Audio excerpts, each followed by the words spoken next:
Dans la lumière douce d'un matin de printemps, alors que la brume se dissipait lentement sur les vastes terres de la réserve naturelle de la Selva Maya, au cœur du Chiapas, au Mexique, Lucia Mendoza ouvrit les yeux. Le chant cristallin des oiseaux mêlé à l'odeur de la terre humide emplissait l'air comme une promesse de renouveau.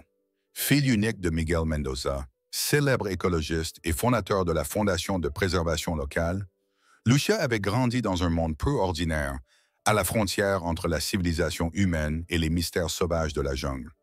Dès ses premiers pas, elle avait été entourée de créatures que la plupart ne connaissaient qu'à travers les documentaires animaliers ou les campagnes de sensibilisation. Parmi elles, deux jaguars majestueux et énigmatiques, Azul et Jaguar. Leur présence, bien que redoutable, avait toujours été empreinte d'une étrange douceur à l'égard de Lucia.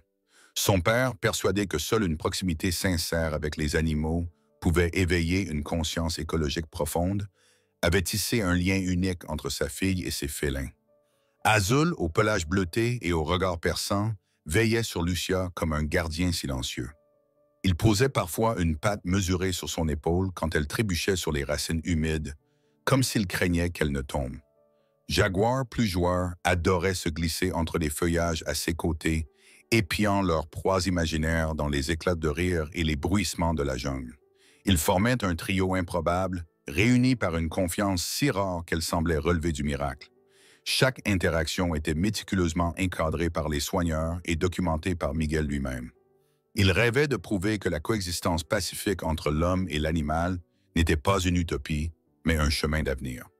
Le jour de ses 5 ans, Lucia reçut de son père un collier orné d'un petit pendentif en argent représentant un jaguar. Miguel l'attacha autour de son cou en murmurant « Tu es le pont entre nos mondes, Lucia. Les jaguars t'ont accepté comme l'une des leurs, et c'est un cadeau précieux, mais aussi une responsabilité immense. » Ce jour-là, Lucia a compris que sa relation avec Azul et Jaguar n'était pas un simple jeu d'enfant, mais un engagement profond envers une cause vitale. Sa jeunesse fut baignée de cette conviction, de cette certitude que la nature pouvait être écoutée, comprise et protégée si l'on savait l'aimer. Chaque jour passé aux côtés des deux félins lui enseignait l'empathie, le respect et la complexité du monde vivant. Mais les années passèrent, et avec elles vinrent les premières leçons de renoncement. Miguel, inlassable dans sa mission de conservation, préparait doucement sa fille à une vérité inévitable. Les jaguars ne resteraient pas éternellement à ses côtés. Leur place était dans la jungle, libres, souverains. Ils étaient les ambassadeurs de leur espèce, et leur destin ne pouvait s'accomplir qu'au cœur de cette nature qui les avait vus naître. À l'âge de 11 ans, Lucia assista aux longues réunions entre biologistes, vétérinaires et responsables de la Fondation. Tous s'accordaient, Azul et Jaguar étaient prêts à être réintroduits dans leur habitat naturel. C'était une réussite scientifique, un symbole d'espoir pour l'avenir des jaguars au Mexique. Mais pour Lucia, c'était une perte déchirante. Le matin du départ, la réserve bourdonnait d'activité. Les caisses de transport, préparées avec soin, contenaient des objets familiers et des odeurs rassurantes pour ne pas troubler les animaux. Lucia resta près d'eux jusqu'au dernier instant, chuchotant des mots tendres, ses mains glissant doucement sur leurs flancs puissants. « Vous rentrez chez vous, là où vous êtes né pour être libre, » murmura-t-elle, la gorge nouée. Azul frotta doucement sa tête contre sa paume, comme pour dire adieu à sa manière. Le convoi s'éloigna lentement, s'enfonçant dans les pistes de terre rouge. Lucia, les yeux embués, resta immobile jusqu'à ce que les véhicules disparaissent à l'horizon. Une partie de son monde venait de partir avec eux, et le silence qu'ils laissaient derrière eux pesait lourd sur son cœur. Pourtant, elle ne céda pas à la tristesse. Dans les mois qui suivirent, Lucia se plongea dans l'étude des sciences naturelles. Elle voulait comprendre, agir, prolonger le rêve de son père et bâtir un avenir pour ceux qui n'avaient pas de voix. Les souvenirs d'Azul et de Jaguar étaient son moteur. Elle les portait en elle comme des flammes, éclairant son chemin. Ce premier chapitre de sa vie venait de s'achever, non pas dans un adieu définitif, mais dans une promesse silencieuse, celle de se retrouver un jour autrement. Les années avaient filé comme les rivières de la jungle après la pluie. Lucia avait grandi, mûri et transformé sa douleur en engagement. À 23 ans, elle était désormais biologiste, spécialiste en éthologie des félins d'Amérique centrale, et dirigeait des projets de terrain pour la fondation de son père. Pourtant, malgré les conférences, les rapports scientifiques et les déplacements à l'étranger, une pensée revenait inlassablement dans son esprit, celle d'Azul et de Jaguar. Elle savait que leur réintroduction avait été un succès sur le plan écologique. Les données transmises par les colliers GPS, encore actifs les premières années, montraient qu'ils s'étaient bien adaptés. Mais les rapports froids ne suffisaient pas à apaiser le feu discret qui brûlait dans son cœur. Ce qu'elle voulait, ce n'était pas une ligne dans un graphique, c'était les retrouver, les voir, sentir leur présence, vérifier de ses propres yeux qu'ils allaient bien, et peut-être, au fond, espérer que le lien tissé autrefois n'était pas totalement effacé par les années et la nature. C'est ainsi qu'elle décida d'organiser une expédition. Avec l'aide de la Fondation, elle rassembla une petite équipe composée de biologistes, de traceurs, de documentaristes et d'un guide local chevronné. Son nom était Carlos, un homme taciturne à la peau burinée par le soleil, qui connaissait chaque cri d'oiseau, chaque piste dans la boue, chaque murmure du vent dans la canopée. C'était un survivant, un homme de la forêt, respecté par les communautés mayas alentours. Le jour du départ, le camion de l'équipe s'enfonça dans la jungle par une piste chaoteuse. L'humidité était presque palpable, et l'odeur de mousse, d'écorce et de feuilles en décomposition enveloppait chaque pas. Lucia, assise près de la fenêtre, observait le paysage défiler avec un mélange d'appréhension et d'excitation. Chaque arbre semblait porter un souvenir. Chaque cri de singe hurleur résonnait comme un écho de son enfance. Une fois le camp installé, les jours suivants furent consacrés au repérage. Les dernières données des colliers, devenus muets depuis des mois, laissaient penser que les jaguars fréquentaient encore la même région. Des empreintes récentes, des excréments, des restes de proies, tout indiquait qu'Azul et Jaguar vivaient encore là. Mais la jungle ne cède jamais ses secrets facilement. C'est lors du 5e jour, alors qu'une pluie fine tombait sans discontinuer, que quelque chose changea. Carlos, en tête de file, s'arrêta brusquement sur un sentier boueux. Il se pencha, effleura le sol d'un doigt et se redressa en silence. Il fit un signe discret à Lucia. Une empreinte, récente, grande, une patte de mâle adulte. Jaguar. Le groupe ralentit, les gestes se firent plus mesurés, les voix s'éteignirent. L'atmosphère semblait suspendue, chaque bruissement prenant une résonance étrange. Puis, un craquement dans les feuillages attira leur attention. Tous se figèrent. Les caméras se levèrent, les cœurs battirent plus fort. Lucia sentit une vague d'émotion monter. Elle avança d'un pas, prudente, et plissa les yeux. Une silhouette émergea lentement des buissons, majestueuse, musclée, silencieuse. C'était Jaguar. Il s'arrêta à quelques mètres, son pelage mouillé brillant sous les rares rayons de soleil perçant la canopée. Ses yeux dorés croisèrent ceux de Lucia. Pendant un instant, tout s'effaça. Les années, la distance, les doutes. Lucia sentit sa gorge se serrer. Elle murmura « C'est moi, Jaguar. » Lucia. Elle n'espérait pas une réponse, seulement une reconnaissance, une étincelle dans ce regard fauve. Jaguar inclina la tête, attentif.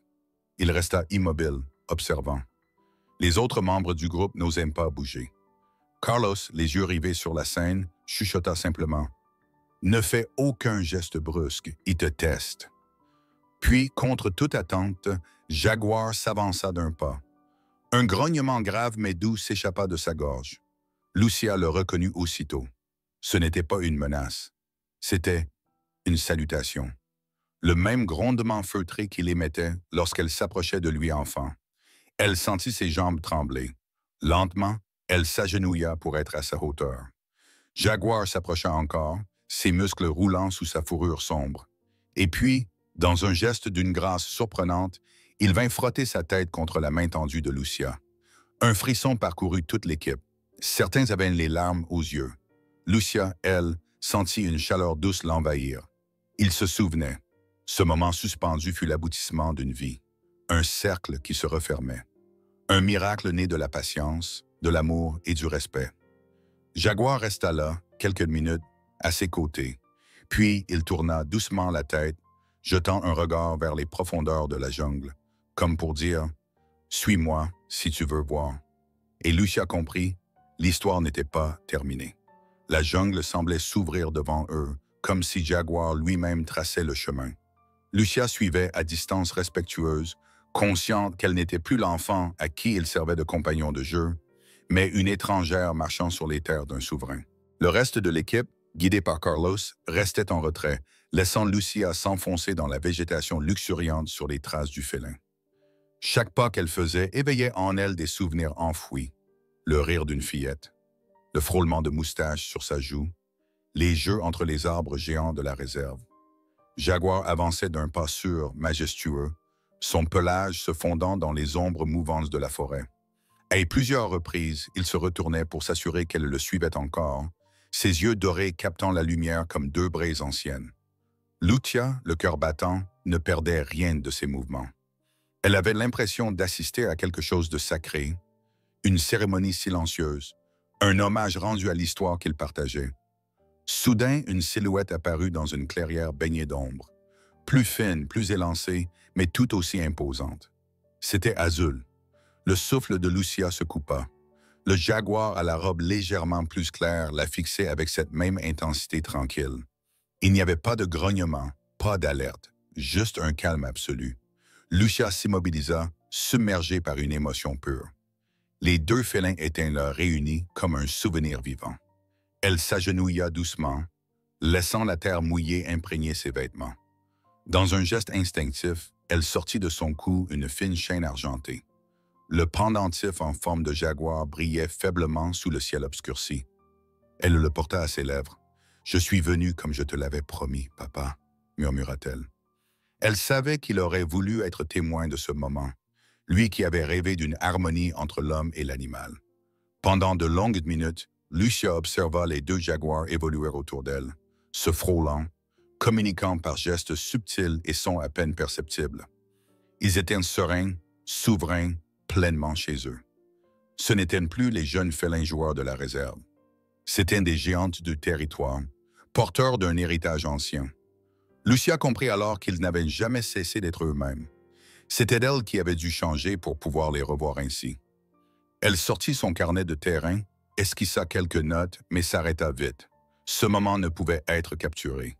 Il n'était pas fait pour être analysé ni documenté. Il était fait pour être vécu, pour être imprimé dans l'âme. Alors que le jour déclinait, Carlos s'approcha lentement, indiquant que l'équipe devait bientôt repartir avant la tombée de la nuit. Lucia acquiesça d'un signe discret. Elle savait que l'instant de se dire au revoir approchait, mais cette fois, le départ n'aurait pas la même saveur. Elle s'approcha de Jaguar et s'arrêta 1 mètre de lui. Il l'observait immobile. Puis, dans un mouvement mesuré, il s'avança et vint poser sa tête contre sa main. Une dernière fois. Lucia sourit à travers ses larmes. Elle murmura des mots de gratitude, des mots qu'il ne comprendrait peut-être jamais, mais dont la sincérité résonnait dans l'air saturé d'humidité. Azul s'approcha à son tour, effleurant son épaule.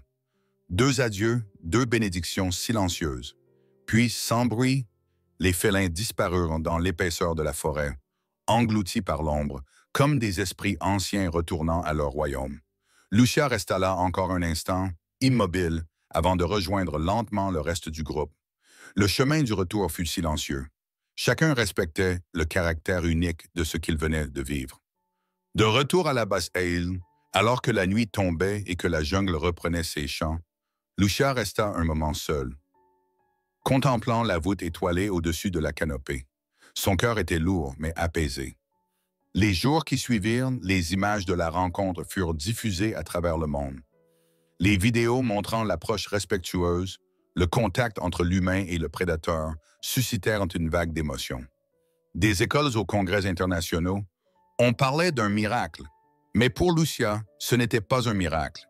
C'était la conséquence naturelle de l'amour, du respect et de la patience. Elle poursuivit son travail avec une énergie nouvelle. Elle lança de nouveaux programmes éducatifs, étendit les projets de réintroduction à d'autres espèces en danger et créa une bourse au nom de son père pour soutenir les jeunes chercheurs. Partout où elle allait, elle portait cette histoire comme un flambeau. L'histoire d'une petite fille et de 2 jaguars qui avaient grandi ensemble, s'étaient séparés, puis retrouvés. Et surtout, qui avaient prouvé que les frontières entre les espèces n'étaient pas des murs, mais des ponts. Lucia ne retourna plus jamais voir Azul ni Jaguar, non par désintérêt, mais par respect. Elle savait qu'ils allaient bien, elle les avait vus, elle les avait entendus, et cela suffisait, car parfois, les retrouvailles les plus profondes n'ont pas besoin d'être répétées.